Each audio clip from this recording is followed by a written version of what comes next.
The medical treatment of children who are undergoing cancer is only one component of their total therapy. And one of the most difficult things for them to do is to maintain a sense of normalcy and to have hope for the future. Just because they've been diagnosed or they're fighting this disease doesn't mean that their life and their thrills should be any different than any other child out there. So, meanwhile their classmates and playmates from a month ago might be on the street riding their bike. It's equally as important, if not more important, that those that have been diagnosed or are fighting for their lives have the same opportunities inside the hospital. We're ecstatic that this playroom is open and running and doing all the great things that it's doing. But to keep it this way, and that's probably the single greatest challenge that we have moving forward, is keeping it this way. The best thing about the Kelly's Teen Playroom is it is a place where the kids with cancer can go and just be a kid.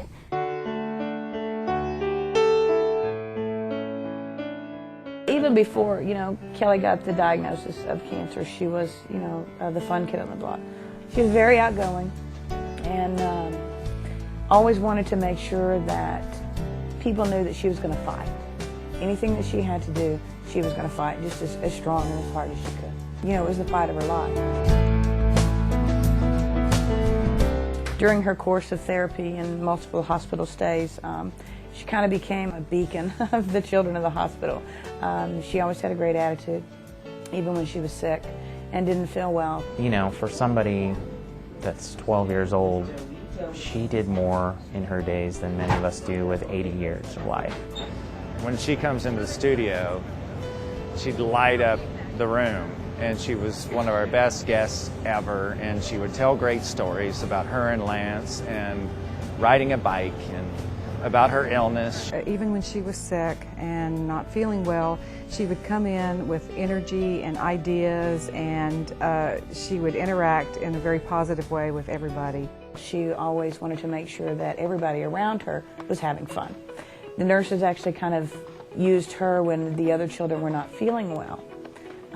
They would always try to get Kelly into the playroom because Kelly would always liven things up. The other kids, she had such a positive attitude.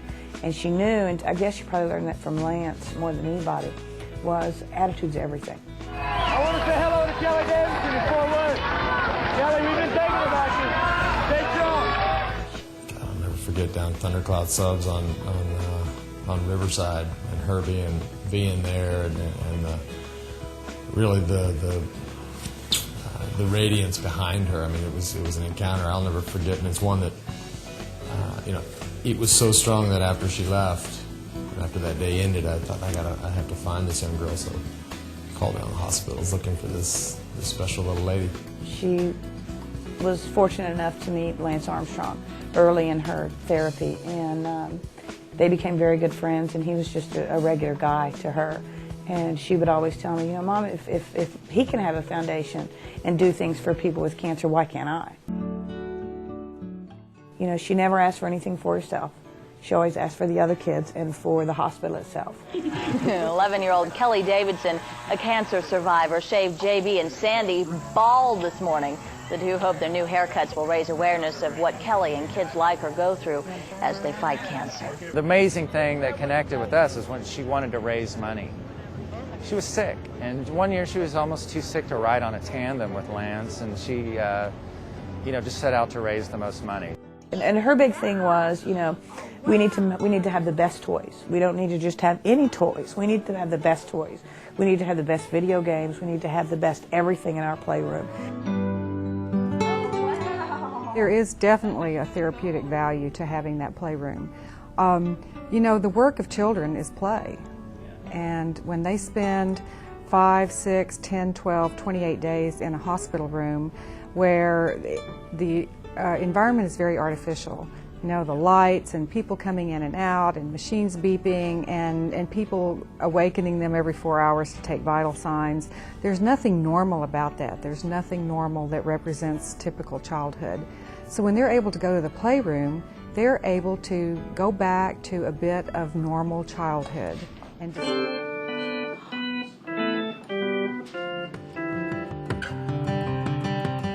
the main goal was to empower families dealing with cancer, but we weren't really sure how we were going to do that. We were given the opportunity when the new Dell Children's Medical Center was in the first planning stages to be able to sponsor the playroom on the hematology-oncology floor. Our board met, and we all were sitting there and deciding, you know, this is a big commitment for us. Is this something that we're willing to do? And every one of us all looked up at the same time and said this would be her dream come true. So the decision was made. And now we run the activity room day-to-day basis in the Dell Children's Medical Center. We also do some outside functions with cancer support groups and help with education of new families diagnosed. We've committed, we built it, you know, helped fund it, all of that. We've committed to running it. So now we need to be here. We need to be here all the time, making sure that it continues for everyone, you know, the folks that are here today and the folks that might be here in 5 years. It's a wonderful way to remember Kelly and honor her and help other families as well. The Kelly Davidson Foundation is an amazing thing because it really started out just as a group of people that wanted to create a legacy for a young girl that did a lot in her very short life. The playroom is there through the efforts of a lot of people, and that it's something that Kelly wanted. Then I think what the Kelly Davidson Foundation is amazing. What they've done is absolutely incredible.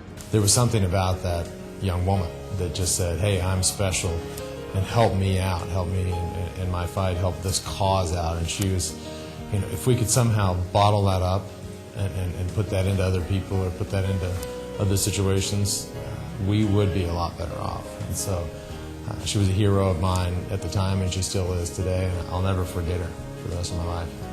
If Kelly would have survived and been here today, she would probably make it her life's work to work in the playroom every day.